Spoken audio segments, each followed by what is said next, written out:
जय हिंद बच्चों, कैसे हैं आप सभी।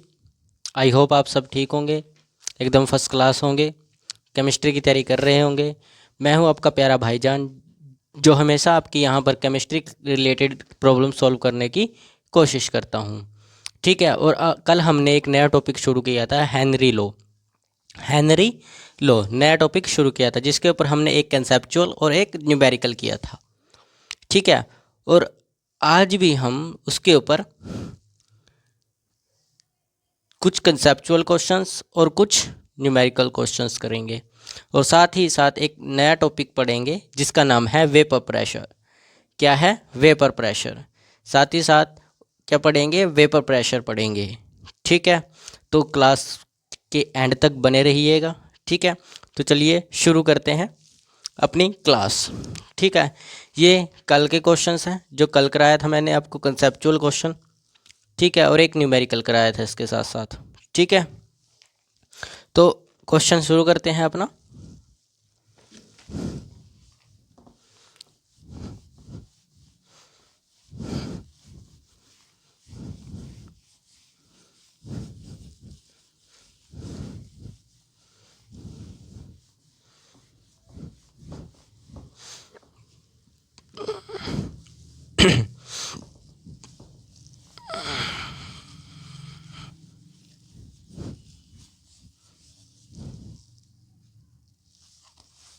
क्वेश्चन क्या है आपका? हेनरी लॉ से रिलेटेड क्वेश्चंस हैं। ठीक है। हेनरी लॉ से रिलेटेड क्वेश्चंस हैं। क्या बोल रहा है क्वेश्चन? क्वेश्चन बोलता है कि एक विलियन, ठीक है, एक यानी कि किसी, ये अलग क्वेश्चन था, क्वेश्चन नंबर अलग लिख देते हैं। आंशिक दाब यानी कि पार्शियल प्रेशर, पार्शियल प्रेशर पर 293 केल्विन पर पानी, केल्विन पर पानी, ठीक है, में ऑक्सीजन की घुलनशीलता, में ऑक्सीजन की घुलनशीलता, घुलनशीलता का मतलब है सोलिबिलिटी, 0.05 ग्राम पर मोल है। ठीक है। और क्वेश्चन में हमें हिंट दिया गया है कि 293 केल्विन पर O2 के लिए हेनरी स्थिरांक KH, यानी कि KH हमें गिवन है। ठीक है। कितना है? 3486 के बार। ओके। मान ले कि विलयन का घनत्व विलायक के घनत्व के समान है। ठीक है। विलयन का घनत्व विलायक के घनत्व के समान है, यानी कि सॉल्यूशन का घनत्व सॉल्वेंट के बराबर है। ठीक है। सॉल्वेंट के घनत्व के बराबर है, ये हमें क्वेश्चन दिया गया है। ठीक है। और हमें क्या निकालना है? आंशिक पार्शियल प्रेशर निकालना है। ठीक है। तो कीजिए इसको सोल्व। पार्शियल प्रेशर निकालना है तो निकालिए। कैसे निकाला जाएगा? पहले हमें क्या काम करना है भाईजान? आपने हमें पहले काम बता रखा है, क्या करना है कि गिवन लिखना है, जो कुछ भी आपको गिवन दिया होगा। गिवन, गिवन लिखो, क्या क्या गिवन है आपको। टेम्परेचर गिवन है। ठीक है। वैसे टेम्परेचर का कोई रोल नहीं है, बस लिख लो कि क्या क्या गिवन है। उसके लिए हम लिख लेते हैं टेम्परेचर गिवन है। ऑक्सीजन की घुलनशीलता गिवन है। ऑक्सीजन की घुलनशीलता को सोलिबिलिटी बोलते हैं इंग्लिश में। ठीक है। सोलिबिलिटी गिवन है। कितनी है? 0.05 ग्राम पर मोल। ठीक है। और क्या गिवन है? KH का मान गिवन है। KH इज इक्वल टू 34.86 के बार, ये आपको गिवन है। ठीक है। और बोला गया है आपको, मैंने आपको बताया था, हिंट में बताया था कि आपको हिंट दी गई है कि विलयन का घनत्व जो है वो विलायक के घनत्व के बराबर है, यानी कि सॉल्यूशन का जो घनत्व है वो सॉल्वेंट के घनत्व के बराबर है। तो सॉल्वेंट क्या होगा यहाँ पर? सॉल्वेंट वाटर होगा, ठीक है, सॉल्वेंट वाटर होगा। तो सॉल्वेंट की डेंसिटी किसके बराबर? सॉल्यूशन के बराबर होगी, सॉल्यूशन की डेंसिटी के बराबर। यही होगा, यही होगा ना, सॉल्यूशन की डेंसिटी के बराबर। और आपको पता है कि कभी भी आपको अगर लगाना हो इसमें, तो पानी की जो वॉल्यूम होती है वो 1 लीटर ली जाती है। सॉल्यूशन की पानी की जो वॉल्यूम होती है वो कितनी ली जाती है? 1 लीटर ली जाती है, ठीक है। 1 लीटर सॉल्यूशन हो गया, ठीक है। तो हमें पानी गिनना है, पानी की कितनी हो जाएंगी? H2O कितने ग्राम हो जाएगा? ग्राम में अगर इसको चेंज करोगे, क्योंकि इसमें ग्राम में दिया गया है ऑक्सीजन, ठीक है, तो आपको वाटर भी ग्राम में चाहिए। तो 1 लीटर के अंदर 1000 ग्राम होता है। कितना होता है? 1000 ग्राम वाटर है। 1 लीटर सॉल्यूशन में कितने ग्राम वाटर है? 1000 ग्राम वाटर है, ठीक है। यानी कि दोनों की डेंसिटी की बात की गई है, वाटर इतना है। ओके सर, ये बात भी हमें समझ आ गई, ठीक है। आपको निकालना क्या है? पार्शियल प्रेशर निकालना है। P = KH into mole fraction. तो सबसे पहले मोल फ्रैक्शन निकालने का काम कीजिए। सबसे पहले आप क्या निकालेंगे? Mole fraction. क्या निकालेंगे? मोल फ्रैक्शन निकाल लो। मोल फ्रैक्शन के लिए सबसे पहले क्या चाहिए होंगे? मोल्स चाहिए होंगे। मोल्स चाहिए तो O2 के मोल्स, पहले O2 के ही निकालोगे। O2 के मोल्स कितने होंगे? मोलर मास कितना? पहले इसका ग्राम में देखो कितना ग्राम है। दिस 0.05, ठीक है, डिवाइडेड बाय क्या होगा? डिवाइडेड बाय कितना होता है पानी का? पानी का कितना होता, सॉरी पानी कह रहा हूँ, ऑक्सीजन का। ऑक्सीजन का मोलर मास कितना होता है? कितना होता है? 32 होता है। कितना होता है? 32 होता है। 32 होता है। अब 32 को इससे डिवाइड करो, क्या आएगा? 32 को इससे जब डिवाइड करोगे तो आपको आंसर में मिलेगा। देखो मैं इसको सॉल्व करके दिखा देता हूँ, कई बच्चों की कैलकुलेशन में भी गड़बड़ी हो जाती है। 5/100 डिवाइडेड बाय 32 इंटू 1, इसको रेसिप्रोकल कर लो। 5/100 इंटू में 32, एक ऊपर जाएगा ना, नीचे आएगा 32, ठीक है। 32 आ जाएगा 1/32। तो सिंपल है, इसको डिवाइड करोगे तो आपके पास आंसर आएगा 0.00156। अप्रोक्स आपके पास ये आंसर आएगा 0.00156 अप्रोक्स, यही आंसर आएगा, ठीक है। उसी तरह से आप निकाल लो H2, इधर निकाल लेते हैं इसका H2O के मोल्स निकाल लेते हैं। H2O के मोल्स, H2O के मोल्स निकालोगे तो कैसे निकालोगे? हाँ, कैसे निकालोगे? वही काम करना है। कितने ग्राम हमारे पास वाटर है? 1000 ग्राम वाटर डिवाइडेड बाय 18 इसका मोलर मास होता है वाटर का। तो इसको डिवाइड करोगे तो 55.5 अप्रोक्स यही आएगा, 55.55555। आगे चलता रहेगा, आप एक मान लो, ठीक है। 55.5 मोल्स आ जाएंगे अप्रोक्स, इतना ही आएगा। ओके, यहाँ तक समझ आया? अब मोल फ्रैक्शन का फॉर्मूला क्या होता है? मोल फ्रैक्शन का फॉर्मूला होता है सीधा डायरेक्ट इनको जोड़ देना, इसके मोल्स और उसके मोल्स। कैसे? देखिए मैं बताता हूँ। मोल फ्रैक्शन का फॉर्मूला होता है, हमें O2 के निकालने हैं तो क्या करोगे? O2 का क्या है? O2 के मोल्स वो रहे 0.0000156 आएगा, शायद 156 आएगा, ठीक है।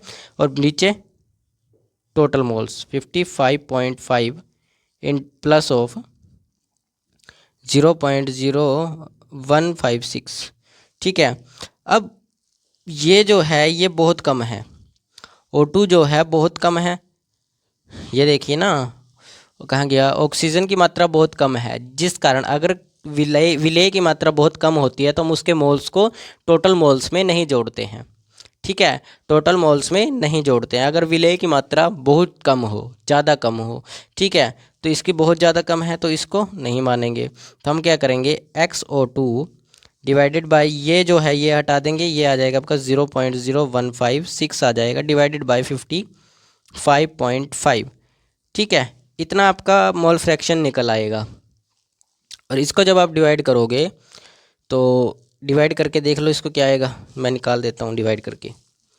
ठीक है, इसको आप ऐसा कर लो, ऐसे लिखो 0.056 के नीचे मैंने इसके नीचे 4 अक्षर यानी कि 0 है 4 लगा दी, डिवाइडेड बाय इसके कितनी आ जाएगी 55 बचा, सिर्फ यहाँ ये मिटाकर तो 55 बचा, ये हटाकर 55.5 बचा। तो 55.5 के नीचे में आ जाएंगे 1 0, इसको रेसिप्रोकल कर लो। अब इसको रेसिप्रोकल करोगे,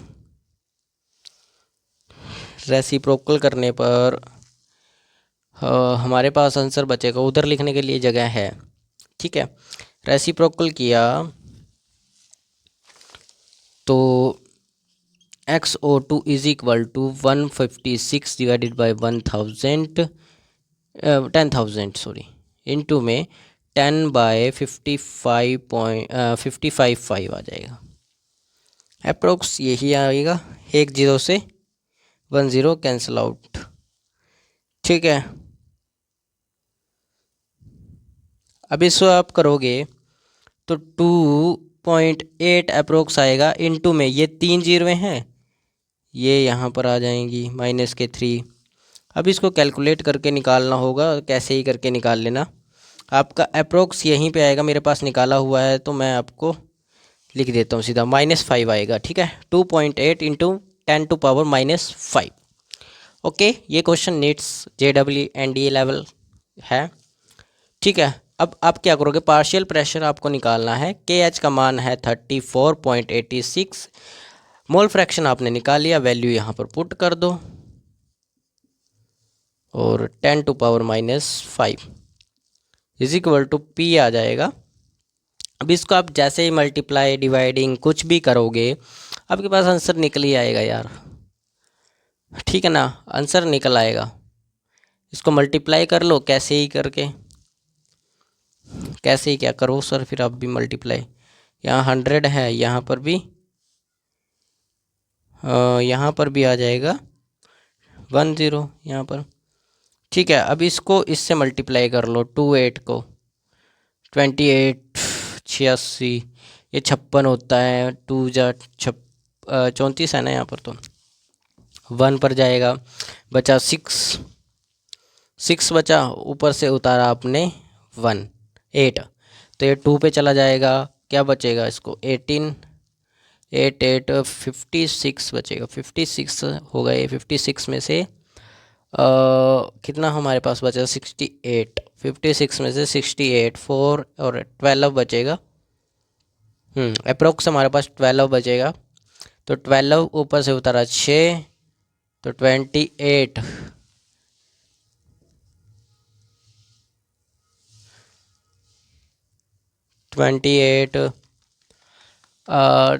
3 पे आप नहीं भेजोगे इसको, 4 पे भेज के देखो, 4 आएगा तो 4 8 जा 32, 3 आ गया 4 2 जा 8 और 3 11, हाँ चला जाएगा, कितने पे गया ये 4 पे गया, आ गया पॉइंट लगाओगे, कितना बचा अब ऊपर से 12 है 18, अप्रोक्स बचा 16 बचा, 16 लगा दी 0 पीछे आपने। ठीक है, इसमें 28 जोड़ दो, कितने हो जाएंगे 10 1, ये हो जाएंगे 4 1, तो 28 जोड़ोगे तो 60 नहीं आएगा, 5 आ जाएगा यहाँ पर 5। ठीक है, अप्रोक्स यही आएगा। अब इसकी भी पॉइंट आप नीचे लगा दोगे तो पहले ही तीन तो पहले ही पॉइंट है आपके पास नीचे, तो 4 हो जाएंगी, इनटू में 10⁻⁻5 है। अब की बार ये 10⁻⁻5 आपका बदल जाएगा, किस में बदल जाएगा, ये 4 यहाँ थी और 5 यहाँ से, 9 -9, ये आपका अप्रोक्स आंसर आ जाएगा। ठीक है ना, अप्रोक्स आंसर ये आ जाएगा, क्योंकि मैंने 3 जीरो में ये आ गई, ठीक है, एक यहाँ से आ गई और 5 यहाँ पहले थी। ठीक है, आंसर ये आएगा, मैंने आपके सामने किया है।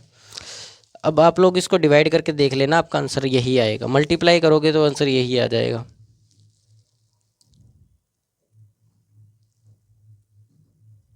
मल्टीप्लाई करना था ना, तो हमने डिवाइड कर दिया।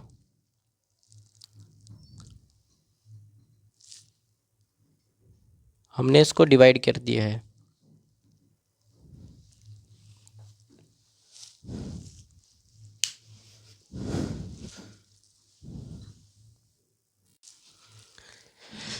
इसको गलत कर दिया।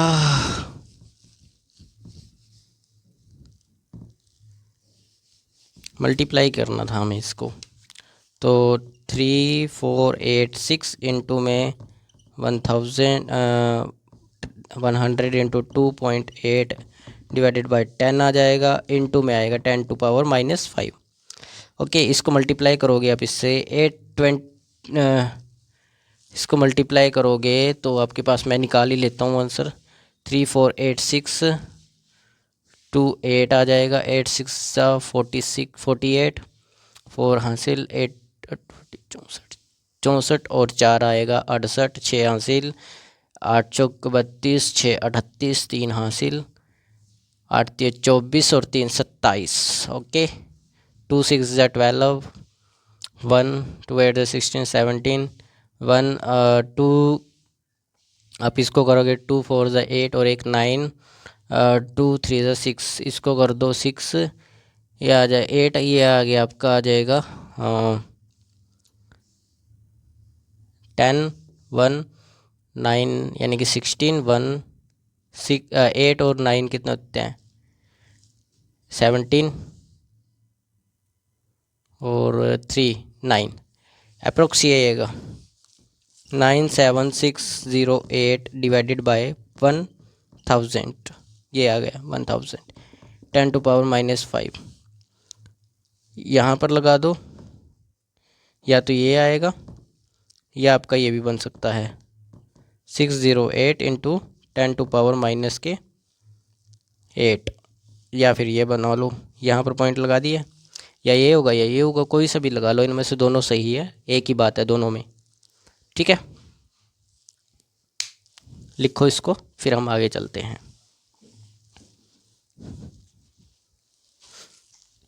चलिए, लिख लिया होगा आपने। अब अगले क्वेश्चन को देखते हैं।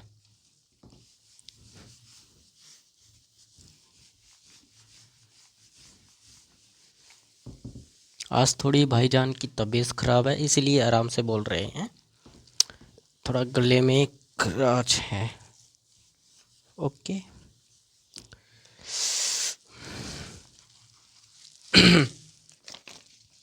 देखो क्वेश्चन क्या कहता है। क्वेश्चन कह रहा है आर्गन गैस है एक, HCHO गैस है, और ठीक है, और CH4 गैस है। गैस के लिए KH के मान क्रमश है 40.39 एंड 167 183 इंटू 10⁻⁻5 और 0.143 है। ओके, उपयुक्त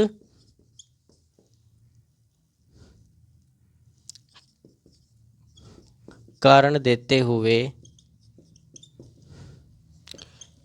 इन गैसों को उनकी बढ़ती घुलनशीलता के क्रम में व्यवस्थित करें। ठीक है, यह है आपका केमिस्ट्री का क्वेश्चन। डन। अब इसको आपको सॉल्व करना है। ये क्वेश्चन 12th क्लास का है केमिस्ट्री में। ओके, ठीक है, तो आपको कल मैंने हेनरी लॉ के बारे में बताया था। हेनरी लॉ, हेनरी क्या कहता है इसके बारे में? हेनरी लॉ कहता है कि सोलिबिलिटी जो होती है इज डायरेक्टली प्रोपोर्शनल टू, किसके होती है? के एच के। Solubility is directly proportional to K H के होती है। ठीक है, यानी कि इसका कहने का क्या मतलब हुआ कि अगर के एच का मान बड़ा होगा then K H increase, so solubility decrease, यही होगा ना? ठीक है, क्या होगा? When K H increase then solubility decrease हो जाएगी। सोलिबिलिटी यानी कि घुलनशीलता, सोलिबिलिटी डिक्रीज। देन अगर के एच डिक्रीज होगा, डिक्रीज मतलब कम, डिक्रीज होगा तो सोलिबिलिटी इंक्रीज होगी। और हमें गिवन है देन दिस एंड दिस, के एच मान हमें गिवन है, तो हमें इसके आधार पर आपको इंक्रीजिंग क्रम में आपको इनको लिखना है। ठीक है, तो लिखिए सबसे पहले आर्गन गैस। आर्गन गैस का के एच मान ये रहा, लेकिन आपको आर्गन गैस के बारे में और कुछ भी बताना पड़ेगा। कारण कहा है उसने बताने के लिए? क्या बोला है? कारण भी बताने हैं कि क्या होंगे, तो कारण बताने हैं, तो आपको क्या करना होगा? Argon gas is a noble gas. Periodic table में आपको पता होगा, पीरियोडिक टेबल में देखना, argon gas is a noble gas, ये एक नोबल गैस है। ठीक है, ना ये किसी के साथ रिएक्शन करना चाहेगी, ना ही किसी के साथ घूमना पसंद करेगी। ठीक है, तो इसमें ये होता है आर्गन नोबल गैसेस किसी के साथ कोई रिलेशन नहीं रखते। ठीक है, अब नोबल गैस के अंदर एक चीज़ हो रहा है, मैंने आपको बताया कि ये किसी के साथ रहना पसंद नहीं करते, किसी के साथ रिएक्शन करना पसंद नहीं करते, और दूसरा इनका ऐसा नेचर ही नहीं है कि ये किसी के साथ रिएक्ट करे। यानी कि कहने का क्या मतलब है कि इंट्रैक्शन बहुत कम होती है इनकी। इंट्रैक्शन क्या होती है? बहुत कम होती है। इंट्रैक्शन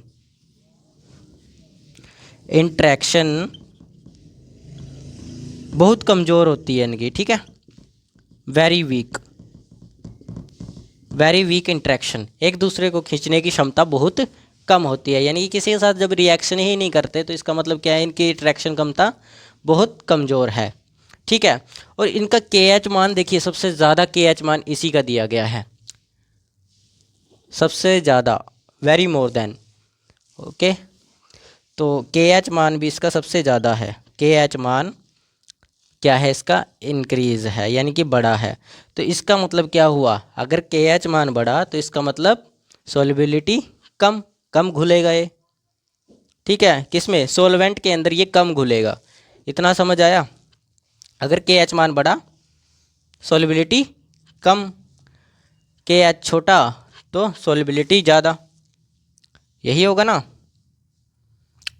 तो ये बहुत कम घुलेगा सॉल्वेंट के अंदर।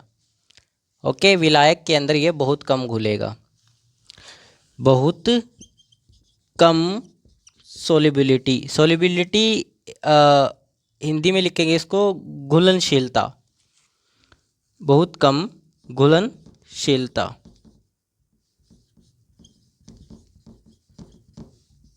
बहुत कम घुलनशीलता होगी इसकी। ठीक है, क्योंकि बिकॉज इसका जो के एच मान है वो बहुत ज़्यादा है। ठीक है, के एच मान ज़्यादा तो सॉल्युबिलिटी कम हो जाएगी। अब वही हमें एक गैस दी गई है HCHO, गैस है एक। ठीक है, अब इसके बारे में भी कुछ बातें पता होनी चाहिए कि ये कौन सी कैटेगरी में आता है, कहाँ पर होता है, इसकी अट्रैक्शन पावर कैसी है। जैसे हमने आर्गन गैस के बारे में बात की थी, आर्गन गैस का भी बताया ना, तो बताओ वैसे इसको बोलते क्या है? इसको बोलते हैं फॉर्मलडेहाइड। क्या बोलते हैं? फॉर्मलडेहाइड। ये इसका फॉर्मूला होता है फॉर्मलडेहाइड का। ठीक है, किस में लिखा जाता है? फॉर्मलडेहाइड के अंदर ये लिखा जाता है फॉर्मलडिहाइड। एक तरह की गैस होती है ये भी, ठीक है। जैसे आर्गन गैस होती है ना, आर्गन गैस होती है। और इनकी ना देखना आप, लास्ट वैलेंसी जो होती है वो फुल होती है, फुल। इसीलिए ये किसी के साथ रिएक्शन नहीं करते। इनकी जो लास्ट शेल होती है वो बिल्कुल फुल फिल होती है, ठीक है। इसलिए ये किसी के साथ रिएक्ट नहीं कर पाते। तो इसकी भी, इसका क्या होगा, इसकी जो आप देखना, इसका के एच मान जो है HCHO का के एच मान 1.67 है, 1.67 ये इसका के एच मान है। थोड़ी एक आधी बात और देख लो इसके बारे में, क्या होता है। ये एक पोलर मॉलिक्यूल होता है। कैसा molecule? Polar molecule. Polar molecule, molecule का मतलब कण, कण किसी चीज़ का कण, ठीक है। और इसका जो किसी के साथ रिएक्ट करने का जो एंगल होता है वो होता है strong dipole dipole, dipole dipole angle से मिलता है। कैसा? Strong dipole dipole, strong dipole dipole इसका नेचर होता है, प्रकृति, ठीक है। क्या होती है? स्ट्रॉन्ग डाइपोल डाइपोल प्रकृति, या फिर इसको इंट्रैक्शन बोल सकते हो, किसी के साथ अट्रैक्ट करने की क्षमता कैसी होती है? डाइपोल डाइपोल होती है, और बहुत ज़्यादा स्ट्रॉन्ग होती है, very strong. Okay, strong dipole dipole interaction, interaction, interaction मतलब एक दूसरे को अट्रैक्ट करने की, एक दूसरे को अपनी तरफ आकर्षित करने की क्षमता, ठीक है। और इसका जो के एच मान है, के एच मान, सॉरी, इसका जो के एच मान है ये वाला है, ये वाला इसका के एच मान, थोड़ा गड़बड़ी होगी इसमें, ये वाला के एच मान है, ठीक है। इसका के एच मान ये है, क्या है इसका के एच मान? 1.83 इंटू 10⁻⁻5। यहाँ 10⁻⁻5 है तो ये बिल्कुल छोटा, सबसे छोटा यही है, तो इसकी सबसे ज़्यादा सॉल्युबिलिटी होगी। क्या होगी इसकी? सबसे ज़्यादा सॉल्युबिलिटी, क्योंकि इसका के एच मान जो है बाकियों की अपेक्षा बहुत कम है, बाकियों की कंपैरिजन में इसका जो के एच मान है वो बहुत कम है, ठीक है। बाकियों की उसमें के एच मान बहुत कम है। और हमने इसमें गैस के बारे में नहीं लिखा, ये वाली गैस इसमें नहीं लिखी गई है, CO2 HCHO ये आएगा ऐसे, ठीक है। HCHO फॉर्मल एल्डिहाइड बाद में आएगा, किसके? कार्बन डाइऑक्साइड के, ठीक है, कार्बन डाइऑक्साइड के। तो इसकी सॉल्युबिलिटी ज़्यादा होगी, ज़्यादा, बहुत लिख लो, बहुत ज़्यादा सॉल्युबिलिटी, ठीक है, बहुत ज़्यादा सॉल्युबिलिटी, यानी घुलने की क्षमता बहुत ज़्यादा होगी इसकी, ठीक है। ये कारण हो गए इसके, क्योंकि हमें लिखा गया कि कारण के साथ बताना है। उसके बाद third gas CO2 carbon dioxide ले लेते हैं, क्योंकि हमने कार्बन डाइऑक्साइड छोड़ दी उसमें, ठीक है, क्योंकि हमने लिखा नहीं था ना उसको, तो इस कारण वह रह गई, ठीक है। कार्बन डाइऑक्साइड ओवरऑल अगर इसको देखो आप, कार्बन डाइऑक्साइड को जब आप इसका स्ट्रक्चर बनाते हो, स्ट्रक्चर मतलब कि इसकी शेप बनाते हो, तो एक तरह से इसका ना नॉन पोलर होती है। नॉन पोलर मतलब कि पोल पे नहीं जाएगी, बीचों बीच रहेगी, बीचों बीच रहेगी कार्बन डाइऑक्साइड। देखो कैसे इसका स्ट्रक्चर कैसे होता है, इसकी साइड में 2 ऑक्सीजन होती है, 2 ऑक्सीजन, और ऑक्सीजन के पास डबल बॉन्ड होता है, डबल बॉन्ड, ये इसको जो कार्बन डाइऑक्साइड है इसको हिलने नहीं देती। ये देखो दोनों साइड लगेगी तो इसको हिलने नहीं देगी, क्योंकि कार्बन की जो वैलेंसी है वो लास्ट वैलेंसी इसकी 4 है, कितनी है? 4 है। और इसको बाकी इलेक्ट्रॉन कितने चाहिए? 4 इलेक्ट्रॉन चाहिए इसको, अदर किसी एलिमेंट से या किसी और चीज़ से ले चाहिए इसको 4 इलेक्ट्रॉन। तो इसीलिए ये क्या करता है, इधर डबल बॉन्ड बना तो इसको दो इलेक्ट्रॉन मिल गए, साझा कर लिया इन्होंने, एक दूसरे के साथ सलाह कर ली भी, जब तुझे जरूरत होगी तो तू ले ले, ठीक है, जब मुझे जरूरत होगी इन इलेक्ट्रॉन्स की मैं ले लूँगा। ओके, ये कार्बन और ऑक्सीजन के साथ समझौता करता है, ठीक है। वैसे ही इसका ये स्ट्रक्चर होता है। और मतलब क्या है कहने का कि ये क्या होता है, नॉन पोलर होगा, क्योंकि ये पोल पे जा ही नहीं रहा है, ना इधर ना उधर। इसको ऑक्सीजन, इधर से भी ऑक्सीजन ने खींचा हुआ है, उधर से भी ऑक्सीजन ने, जब दोनों पावर बराबर है, दोनों की पावर बराबर है तो कहीं हिलेगा नहीं, हिलेगा, ठीक है। तो इसका मतलब इसका जो ओवरऑल जो इसका नेचर होगा ओवरऑल इसका नेचर जो होगा, स्वभाव जो होगा, वो नॉन पोलर होगा। कैसा होगा? Non polar. ना तो ये पोल पे जाएगा, ठीक है, अगर पोल पे जाता तो ठीक है, और ना ये आयन है, आयंस भी नहीं है। जैसे NaCl हो गया नमक, ठीक है, KCl भी एक नमक होता है, तो वो सब ये नहीं है, तो इसके कारण ये आयन में भी नहीं आता, आयनिक बॉन्ड भी इसका नहीं होगा, इसीलिए इसको नॉन पोलर कैटेगरी में रख देंगे। इसका स्वभाव ऐसा ही होता है। ओके, और क्या खास होती है इसमें? और इसके अंदर अट्रैक्शन पावर बहुत कम होती है। इसके अंदर अट्रैक्शन पॉसिबल है लेकिन कम पॉसिबल है। इसके अंदर इंट्रैक्शन जो है वो बहुत कम पॉसिबल है, यानी कि लगभग ना ही है, इसमें कोई अट्रैक्शन नहीं होती, ये किसी दूसरे को अट्रैक्शन नहीं कर सकता इतना खास। लेकिन एज़ कम्पेयर टू आर्गन की कंपैरिजन के अंदर ये जो है कार्बन डाइऑक्साइड जो है, जैसे आर्गन तो किसी को अपनी तरफ नहीं खींचेगा क्योंकि नोबल गैस है। नोबल गैस का क्या होता है, मतलब उसके जो लास्ट शेल होती है उसके अंदर फुली फिल होते हैं इलेक्ट्रॉन्स, यानी कि खाली कोई जगह नहीं होती। लेकिन कार्बन डाइऑक्साइड में खाली जगह है, बेशक इसने समझौता किया हुआ है, ठीक है, लेकिन खाली शेल है उसके पास, इसलिए थोड़ी बहुत इंटरेक्शन होगी लेकिन बहुत कम होगी, ठीक है, इंटरेक्शन बहुत कम पॉसिबल है, ठीक है, इंटरेक्शन बहुत ही कम पॉसिबल है, क्योंकि इसके पास भी वैसे तो शेल खाली नहीं है, लेकिन समझौते के अंदर देखें तो एक ऑक्सीजन अगर हट जाए तो इसके पास खाली रह जाएगी एक शेल, ठीक है, तो इसलिए इसके बहुत कम अट्रैक्शन है। लेकिन आर्गन की कंपैरिजन में बहुत अच्छी अट्रैक्शन है इसकी, आर्गन की कंपैरिजन में करेंगे तो बहुत कम, बहुत अच्छी इसकी अट्रैक्शन रहेगी, इंट्रैक्शन बहुत कम होगी। तो अगर इंट्रैक्शन बहुत कम है, अब क्या रह गया हमारा देखने के लिए? के एच मान, हेनरी कांस्टेंट, वो कितना है? 1.67। तो इसका के एच मान भी बहुत कम है, के एच मान थोड़ा सा कम है, तो इसलिए इसकी सोलिबिलिटी जो होगी वो भी बहुत कम होगी, सोलिबिलिटी बहुत कम होगी, क्योंकि इसका के एच मान किससे ज़्यादा है? इससे ज़्यादा है, क्योंकि सबसे कम वाले को रखना है हमें। इसकी सोलिबिलिटी होगी लेकिन बहुत कम होगी, सोलिबिलिटी होगी लेकिन बहुत कम होगी, आर्गन से ज़्यादा, बट लेकिन कम सोलिबिलिटी, मीन्स घुलनशीलता, किसी चीज़ में घुलने की क्षमता, जैसे पानी में चीनी घुल जाती है, वो वैसे ही आर्गन का घुलना बहुत कम होता है। लेकिन आर्गन के कंपैरिजन में कार्बन डाइऑक्साइड ठीक से घुल जाती है। जैसे कोल्ड ड्रिंक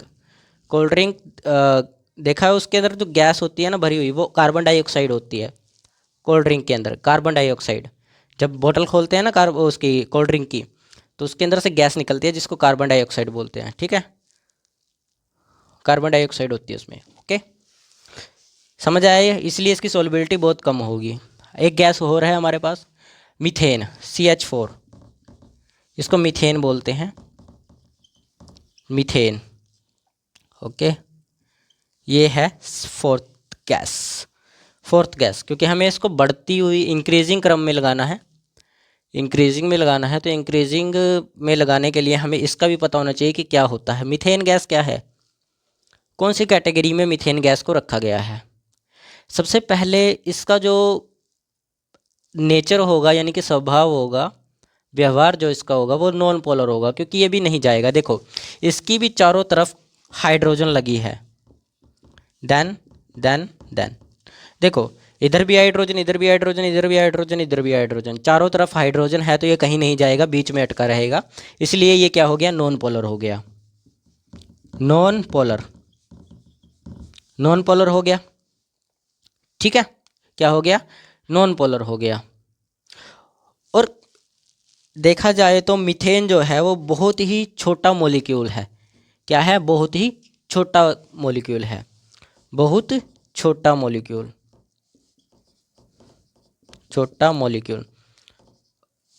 ठीक है, बहुत छोटा मॉलिक्यूल। और एक चीज़ और, जैसे यहाँ पर कार्बन ने इनके साथ समझौता किया हुआ था, ठीक है, ऑक्सीजन के साथ कार्बन डाइऑक्साइड थी, उसमें कार्बन ऑक्सीजन के साथ समझौता था, भी 2 इलेक्ट्रॉन तू जद मर्जी रख ले, जद मर्जी यूज़ कर।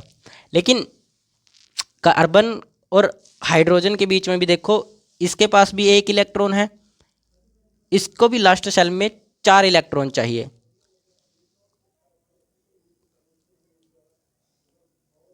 ठीक है, समझ आया? ओके, अब क्या करें इसका, इसके पास भी एक इलेक्ट्रॉन, इधर भी एक इलेक्ट्रॉन। ठीक है, तो दोनों बराबर रहेगी, मतलब ये भी इसको इलेक्ट्रॉन दे देगा, जब भी इसको जरूरत होगी या कार्बन यूज़ कर लेगा, जब भी हाइड्रोजन को जरूरत होगी हाइड्रोजन। हाइड्रोजन के पास एक ही इलेक्ट्रॉन होता है और वही उसने इसको समझौते में रखा हुआ है, इसलिए जब भी हाइड्रोजन किसी के साथ लगा होगा तो वह समझौते के हिसाब से लगा होगा कि समझौता हो गया उनके बीच भी, जब तुझे इलेक्ट्रॉन की ज़रूरत है तू रख ले, जब मेरे को ज़रूरत है मैं रख लूँगा। तो ये समझौते में लगेगा, हाइड्रोजन कभी भी लगेगा, क्योंकि हाइड्रोजन के पास एक ही इलेक्ट्रॉन होता है। अगर उसने वो इलेक्ट्रॉन दे दिया तो वह खुद मर जाएगा। ठीक है, वह खुद मर जाएगा।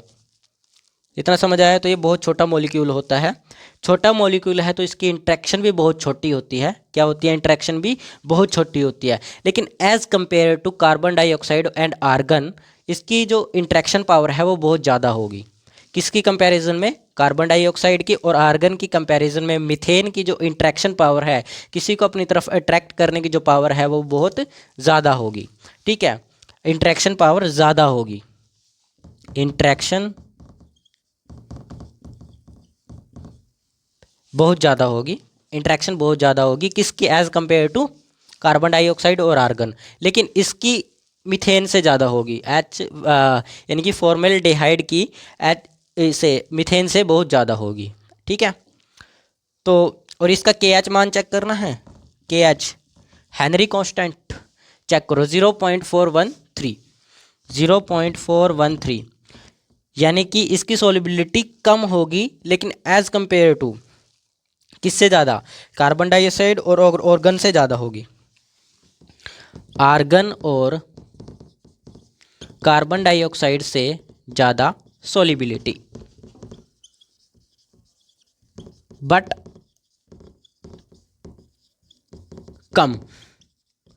कम सोलिबिलिटी, बहुत कम सोलिबिलिटी होगी फिर भी। ठीक है, फिर भी इसकी सोलिबिलिटी कम होगी। अब इसने बोला था क्रम में सजाने के लिए, क्रम में सजाना है तो सबसे पहले आपको क्या करना होगा, इसने कहा था कि जिसकी सबसे ज़्यादा होगी पहले उसको रखना है, जिसकी सबसे कम होगी पहले उसको रखना है ना।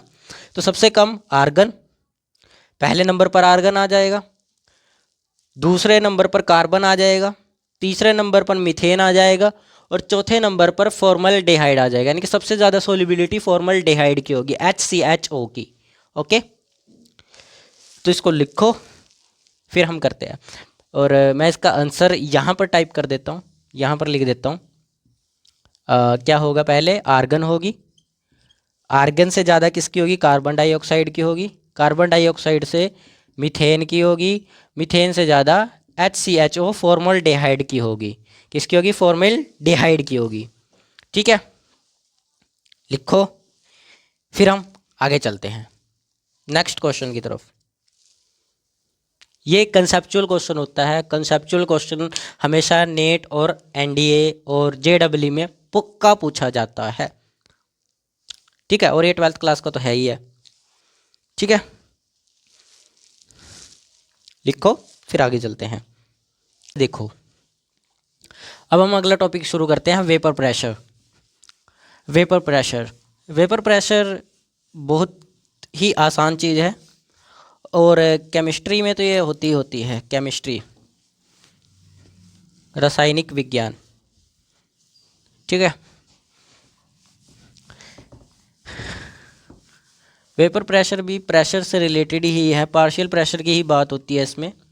ठीक है, और ये आपके डेली लाइफ में भी यूज़ ही हो रहा है, डेली यूज़ कर रहे हो आप इसको, डेली ही करते हो। परफ्यूम तो और कोई लगाता है, परफ्यूम, तो वो परफ्यूम भी वेपर प्रेशर के ही एक एग्जाम्पल है। क्या? Vapour pressure. ठीक है, वेपर प्रेशर क्या होता है, मैं आपको सिंपल भाषा में समझाता हूँ। वेपर प्रेशर वो होता है जब लिक्विड का ऊपर, जो लिक्विड है वो भाप बनकर ऊपर भाग जाता है, भाप बनकर क्या भाग जाता है? एक तरह से ऊपर भाग जाता है, और उसका प्रेशर, जैसे आपने क्या किया, कोई चीज़ ले रहे हो, लिक्विड है आपके पास, लिक्विड ऊपर आएगा, लिक्विड के कुछ कण क्या होंगे? ऊपर आएंगे। लिक्विड के कण ऊपर आएंगे और आप उसको दबाव दे रहे हो, प्रेशर दे रहे हो। क्या दे रहे हो? प्रेशर दे रहे हो। उसी प्रेशर देने को वेपर प्रेशर कहते हैं। लिक्विड के जो कण ऊपर आए हैं उसी प्रेशर, जो आप ऊपर से उसको प्रेशर दिए जा रहे हो, उसी प्रेशर को देना ही वेपर प्रेशर कहलाता है। कहने का क्या मतलब है? लिक्विड का ऊपर, जो लिक्विड के ऊपर का दाब होता है यानी कि प्रेशर होता है, हिंदी में दाब कहते हैं ना प्रेशर को। तो जो लिक्विड के ऊपर जो प्रेशर रहता है एक बंद डिब्बे के अंदर, बंद डिब्बे की बात कर रहा हूँ, क्लोज्ड बर्तन, ठीक है, क्लोज सिस्टम के बारे में बता रहा हूँ। क्लोज सिस्टम के अंदर वेपर प्रेशर प्रेजेंट होगा, ठीक है। जो उसके लिक्विड एक क्लोज्ड कंटेनर के अंदर है, ठीक है, और उसके ऊपर वेपर प्रेशर बन रहा है, बंद है वो, ठीक है। बंद के अंदर वेपर प्रेशर जो लिक्विड के ऊपर बन रहा है, ठीक है, लिक्विड के ऊपर बन रहा है। धीरे धीरे लिक्विड के जो कण होंगे ना वो भी ऊपर की तरफ थोड़ा थोड़ा भागना शुरू कर देंगे। लिक्विड के जो कण होंगे वो तो धीरे धीरे कर ऊपर भागना शुरू कर देंगे, थोड़ा थोड़ा करके ऊपर भागना शुरू कर देंगे। That call a vapour pressure. क्या बोलते हैं इसको? वेपर प्रेशर बोलते हैं। क्या कहा मैंने कि लिक्विड के कणों का ऊपर भागना ही वेपर प्रेशर कहलाता है। Vapour pressure, vapour pressure, okay. क्या कहलाता है? वेपर प्रेशर कहलाता है, ठीक है, वेपर प्रेशर कहलाता है। अब इसको डेली लाइफ एग्जांपल से बताता हूँ। डेली लाइफ एग्जांपल है परफ्यूम। परफ्यूम यूज़ करते हो घर में, तो परफ्यूम के अंदर क्या होता है? जब भी आप उसको छिड़कते हो, परफ्यूम को जब भी छिड़कते हो तो वो पूरे कमरे में सुगंध फैला देता है। क्या कर देता है? पूरे कमरे के अंदर सुगंध फैला देता है। मतलब क्या है? जो लिक्विड के पार्टिकल्स उस परफ्यूम के अंदर लिक्विड होता है ना, जो लिक्विड होता है उसके जो पार्टिकल्स है, पार्टिकल्स मतलब कण, उसके जो कण है वो हवा के अंदर यानी कि आपके आसपास के एटमॉस्फेयर में उड़ गए, आपके आसपास के एटमॉस्फेयर में उड़ गए।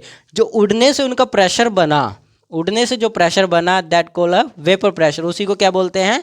वेपर प्रेशर बोलते हैं, ठीक है। Daily life use perfume. क्या? Daily life use perfume. क्या हुआ परफ्यूम से? जब आपने परफ्यूम को खोला उसकी सुगंध पूरे कमरे में फैल गई, कमरे में फैल गई। मतलब क्या कहने का हुआ कि लिक्विड के सारे पार्टिकल्स उड़ गए। किस में उड़ गए? आपके एटमॉस्फेयर में उड़ गए, जो आपके आसपास वातावरण है, हवा है, ठीक है, उसमें उड़ गए, ठीक है। जितना ज़्यादा आपने पावर लगाया, जितना ज़्यादा यानी कि आपने उसको, वो होता है ना ट्रिगर जो उसका दाबने का होता है, ऐसे दाबते रहते हो उसको, गिरते हो ना ऊपर दाबने के लिए, ऐसे ऐसे ऐसे, जितना आप दाब दोगे उतना ज़्यादा ही वेपर प्रेशर बनेगा। जितना दाब दोगे उतना ज़्यादा वेपर प्रेशर बनेगा। जितनी आप पावर लगाओगे उतना ज़्यादा वेपर प्रेशर बनेगा, उतनी ज़्यादा सुगंध उड़ेगी, उतनी ज़्यादा सुगंध उड़ेगी। अगर ज़्यादा सुगंध उड़ रही है तो मतलब ज़्यादा पार्टिकल्स उड़ चुके हैं, लिक्विड के ज़्यादा पार्टिकल्स उड़ चुके हैं। तो इसी को कहते हैं वेपर प्रेशर। क्या कहते हैं इसको? Vapour pressure. और अगर पावर ज़्यादा लगाई आपने, अगर पावर ज़्यादा लगाई तो इसका मतलब क्या है? वेपर प्रेशर भी बढ़ गया। क्या बढ़ गया? वेपर प्रेशर भी बढ़ जाएगा, तो ज़्यादा वेपर प्रेशर होगा। कहने का क्या मतलब है? अगर पावर ज़्यादा लगाई तो मतलब वेपर प्रेशर भी बढ़ जाएगा, वेपर प्रेशर भी बढ़ जाएगा। समझ आया? डेली लाइफ यूज़ में, डेली लाइफ में देखो, डेली लाइफ आप में यूज़ करते हो उसको, डेली लाइफ एग्जाम्पल से समझो इसको। परफ्यूम, परफ्यूम, ठीक है। परफ्यूम से क्या होता है? आपकी जो, आप जब उसको अपने ऊपर छिड़कते हो या फिर आप उसका यूज़ करते हो तो उसकी सुगंध पूरे कमरे में फैल जाती है। सुगंध फैलना, ठीक है। मतलब क्या हुआ? लिक्विड के पार्टिकल्स, लिक्विड के पार्टिकल्स किस में फैल गए? आपके आसपास के एटमॉस्फेयर में फैल गए, यानी कि उड़ गए। लिक्विड पार्टिकल्स उड़ गए, ठीक है। किस में उड़ गए? लिक्विड के पार्टिकल्स उड़ गए, ठीक है। अब वो उड़ गए और जितना ज़्यादा आप उसको दबाते रहोगे, जो उसका ट्रिगर होगा, जो दबाने का ट्रिगर होगा, वो दबाते रहोगे, दबाते रहोगे, दबाव करते रहोगे। जितना उसको दबाने में पावर लगाओगे उतना ज़्यादा वेपर प्रेशर क्रिएट होगा। जितना ज़्यादा आप दबाने में पावर लगाओगे, जितना ज़्यादा पावर, ठीक है, जितना ज़्यादा आप पावर लगाओगे उतना ज़्यादा वेपर प्रेशर क्रिएट होगा। वेपर प्रेशर भी उतना ज़्यादा क्रिएट होगा,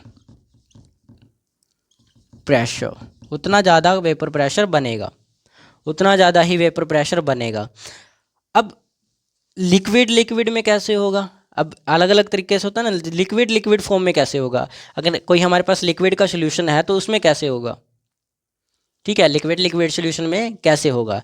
देखो, जब दो ऐसे लिक्विड आपने मिला दिए, मान के चलो कोई दो लिक्विड है, एक जैसे लिक्विड है जो उड़ सकते हैं, जो उड़ सकते हैं, जिसके पार्टिकल्स उड़ सकते हैं। जैसे परफ्यूम के अंदर अलग से लिक्विड होता है ना, वो उड़ने वाला होता है, उसके वो पार्टिकल्स जो होते हैं वो उड़ जाते हैं। ठीक है, तो उसको मिलाया जाता है। जब दो लिक्विड आप मिलाते हो, जैसे अल्कोहल और वाटर, अल्कोहल और वाटर, समझ आया? अल्कोहल और वाटर, ठीक है, अल्कोहल वाटर आपने जोड़े, एक दूसरे में डाल दिए, यानी कि आपने मिक्स कर दिया दोनों को। मिक्स करने के क्या होगा, थोड़े थोड़े वेपर प्रेशर बनाते हैं, दोनों के दोनों थोड़े थोड़ा वेपर प्रेशर बनाना शुरू करेंगे। जैसे मैं आपको मान लेता हूँ, ये आपने कंटेनर लिया, कोई भी बर्तन ले लिया, ठीक है, उस बर्तन में आपने अल्कोहल भी डाल दिया और इधर से आपने उसके अंदर वाटर भी डाल दिया, पानी भी डाल दिया। ठीक है, अल्कोहल भी और वाटर भी दोनों डाल दिए। इधर से H2O, इधर से CS अल्कोहल OH, ठीक है, ये भी डाल दिया, अल्कोहल भी डाल दिया और H2O वाटर भी डाल दिया, पानी भी डाल दिया। अब ये दोनों थोड़े थोड़े वेपर प्रेशर बनाएंगे, इसके कण उड़ेंगे, थोड़े थोड़े यहाँ आएंगे, ऐसे ऐसे ऊपर आ जाएंगे, ऐसे ऐसे। ठीक है, दोनों के कण अलग अलग आएंगे। अब अलग अलग कण बनाने के लिए मुझे अलग मार्कर की ज़रूरत पड़ेगी। ठीक है, अलग अलग कण बनाने के लिए मार्कर की भी तो अलग ज़रूरत पड़ेगी ना, तो अलग मार्कर ले लेते हैं। देखो, ये है अलग अलग, ठीक है, अल्कोहल के लाल हैं और बाकी के ब्लैक। ओके, ये दोनों के वेपर प्रेशर के कण हैं जो उड़ रहे हैं। ठीक है, क्या है, कण है। अब दोनों का थोड़ा थोड़ा वेपर प्रेशर बनना शुरू होगा, एक एक करके कण ऊपर जाना लगेगा। अगर हम बर्तन को कुछ देर में बंद कर देते हैं, बंद कर दिया हमने, मान के चलो ये क्लोज्ड कर दिया कंटेनर, क्या कर दिया हमने, क्लोज्ड कर दिया कंटेनर को। ठीक है, अब बंद बर्तन में क्या होगा, अब हमने इसको क्लोज कर दिया। अब क्या था, हमने खुले बर्तन की बात की जाए तो खुले बर्तन से क्या होगा, ये वेपराइज्ड होकर, यानी कि वेपर प्रेशर में ऊपर उड़ जाएंगे। ऊपर उड़ने में क्या होगा, जो इन्वायरमेंट में, ये खुले इन्वायरमेंट में चले जाएंगे, खुले इन्वायरमेंट में फैल जाएंगे। ठीक है, लेकिन अगर हम बर्तन को ही बंद कर दें, अगर हम उस बर्तन को या कोई भी आपने कंटेनर लिया, सिस्टम लिया, कुछ भी, उसको बंद कर दिया आपने ऊपर से, ठीक है, उसमें आने जाने का कहीं भी रास्ता नहीं है। ठीक है, तो क्या होगा, अब ये जो वेपर प्रेशर से कण उड़ रहे थे ना, जो वेपर प्रेशर से कण उड़ रहे थे, वो वापस लिक्विड बनकर नीचे आ जाएंगे। उड़ेंगे, लिक्विड बनेंगे, दोबारा उड़ेंगे, दोबारा से नीचे आकर लिक्विड बन जाएंगे, उड़ेंगे, दोबारा से लिक्विड बन जाएंगे। यही प्रोसेस चलती रहेगी। और उससे जब बैलेंस आ जाता है कि जितने उड़ रहे हैं कण उतना ही लिक्विड बनता जा रहा है, जितने उड़ रहे हैं कण उतना ही लिक्विड बनता जा रहा है, तो उसी को बोलते हैं इक्विलिब्रियम। क्या बोलते हैं, इक्विलिब्रियम, यानी कि बैलेंस हो जाता है कि लिक्विड जितना बन रहा है उतने ही कण उड़ रहे हैं, जितना लिक्विड बन रहा है उतने कण उड़ रहे हैं। बैकवर्ड भी हो रहा है और फॉरवर्ड भी, और बराबर स्पीड में हो रहा है, इक्वल स्पीड में। ठीक है, इक्वल स्पीड में होगा तो इक्विलिब्रियम प्रेजेंट हो जाएगा, इक्विलिब्रियम बैलेंस हो जाएगा। ठीक है, समझ आया इतना? अब लिखे, चलो इसके बारे में अब लिखते हैं कि लिक्विड लिक्विड सोल्यूशन में क्या होगा। व्हेन लिक्विड लिक्विड सोल्यूशन में क्या होगा, in liquid plus liquid solution. ठीक है, लिक्विड लिक्विड सोल्यूशन में क्या होगा, दोनों थोड़ा थोड़ा वेपर प्रेशर बनाएंगे। क्या बनाएंगे, थोड़ा थोड़ा वेपर प्रेशर बनाएंगे, वेपर बनाते हैं। ठीक है, दोनों क्या करेंगे, वेपर बनाएंगे, थोड़ा थोड़ा वेपर बनाएंगे, ज़्यादा नहीं बनाएंगे, थोड़े थोड़े वेपर बनाएंगे। और अगर बर्तन बंद है, बर्तन बंद बर्तन है कोई, ठीक है, उसमें क्या होगा, जो वेपर कर कर कुछ देर बाद, जो वेपर कर कर कण ऊपर गए थे, यानी कि कुछ देर बाद जो कण ऊपर वेपर बन गए थे, वो वापस लिक्विड बन जाएंगे, वापस लिक्विड बनना शुरू कर देंगे, शुरू करेंगे, लिक्विड बनना शुरू करेंगे। ठीक है, जब वे लिक्विड बनना शुरू कर देंगे तो धीरे धीरे कर कर क्या होगा, बैलेंस हो जाएगा। और जब भी वो बैलेंस हो गया, अगर वो बैलेंस हुआ, जब वो बैलेंस हो जाएगा तब क्या हो जाएगा वहाँ पर, तब इक्विलिब्रियम प्रेजेंट हो जाएगा, बन जाएगा, इक्विलिब्रियम बन जाएगा। ठीक है, वहाँ पर इक्विलिब्रियम बन जाएगा लिक्विड लिक्विड सोल्यूशन के अंदर। किसमें? लिक्विड लिक्विड सोल्यूशन के अंदर। ठीक है, तो ये होता है आपका वेपर प्रेशर। तो छोटा सा टॉपिक था, बिल्कुल आसान टॉपिक था वेपर प्रेशर। इसके ऊपर एक लॉ काम करता है, रोल्स लॉ। क्या काम करता है? Roles law. रोल्स लॉ इसके ऊपर काम करता है। मैं बता भी देता हूँ थोड़ा सा उसके बारे में, लेकिन हम करेंगे कल उसको। ठीक है, आज टाइम नहीं है, कल करेंगे क्योंकि टाइम ज़्यादा हो चुका है, क्लास बहुत लंबी हो चुकी है। ठीक है, रोल्स लॉ। रोल्स लॉ क्या करता है? सॉल्यूशन में किसी भी लिक्विड का जो वेपर प्रेशर होता है उसके मोल अंश पर डिपेंड करता है। ये क्या कहता है? Roles law. रोल्स लॉ कहता है कि जो सॉल्यूशन है उसका वेपर प्रेशर, जो उसका वेपर प्रेशर है, किसी भी सॉल्यूशन में जो लिक्विड मिला हुआ है, कोई भी लिक्विड के वेपर प्रेशर है, उसका वेपर प्रेशर डिपेंड किसके ऊपर करता है? उसके मोल फ्रैक्शन के ऊपर डिपेंड करता है। ये कौन कहता है? रोल्स लॉ कहता है। रोल्स लॉ क्या कहता है? रोल्स लॉ कहता है कि लिक्विड है, कोई भी सॉल्यूशन का कोई लिक्विड है, एक कंटेनर में बंद है, और उस कंटेनर का वेपर प्रेशर किसके ऊपर डिपेंड करेगा? उसके मोल फ्रैक्शन के ऊपर डिपेंड करेगा। मोल फ्रैक्शन मतलब मैंने आपको बताया था मोल फ्रैक्शन के बारे में कि किस कंपोनेंट का कितना अंश सॉल्यूशन के अंदर प्रेजेंट है, उसको ही बताता है मोल फ्रैक्शन। वही बताता है मोल फ्रैक्शन। हम इसके ऊपर बहुत सारे क्वेश्चन कर चुके थे, बहुत सारे क्वेश्चन हम इसके ऊपर कर चुके थे। मोल फ्रैक्शन के ऊपर बहुत क्वेश्चन किए थे हमने। रोल्स लॉ भी हम कल समझेंगे ज़्यादातर। ठीक है, अब मेरा इसका कहने का मतलब क्या हुआ, थोड़ा सा समझा कर जाता हूँ ताकि कल की क्लास में आपको कोई दिक्कत ना आए समझने में। अब इसको मेरा कहने का क्या मतलब हुआ कि मोल फ्रैक्शन के ऊपर डिपेंड करता है। रोल्स लॉ में किसके ऊपर? मोल फ्रैक्शन के ऊपर डिपेंड करता है। ठीक है, तो कहने का मतलब क्या हुआ, जितने ज़्यादा मोल फ्रैक्शन का अमाउंट होगा, जितना ज़्यादा अमाउंट ऑफ मोल फ्रैक्शन होंगे, उतना ज़्यादा वेपर प्रेशर क्रिएट होगा। उतना ज़्यादा क्या होगा? वेपर प्रेशर क्रिएट होगा। कहने का क्या मतलब हुआ मेरा, जितने ज़्यादा mole fraction amount of mole fraction जितना ज़्यादा, उतने ज़्यादा वेपर प्रेशर होगा। ठीक है, उतना ज़्यादा वेपर प्रेशर होगा। और जितना ज़्यादा अमाउंट कम होगा, अमाउंट ऑफ मोल फ्रैक्शन, उतना ज़्यादा वेपर प्रेशर कम हो जाएगा। वेपर प्रेशर कम होगा। देन इतना समझ आया मोल फ्रैक्शन के बारे में। और रोल्स लॉ, ये रोल्स लॉ के ऊपर डिपेंड करता है। ये रोल्स लॉ बताता है और इसका फॉर्मूला होता है P is equal to KH। KH मतलब कि Henry constant into X। X जो है आपका मोल फ्रैक्शन है, KH हेनरी कांस्टेंट है, P आपका पार्शियल प्रेशर है, आंशिक दाब। ठीक है, तो इसके बारे में समझ आया। वेपर प्रेशर के अंदर रोल्स लॉ क्या कहता है।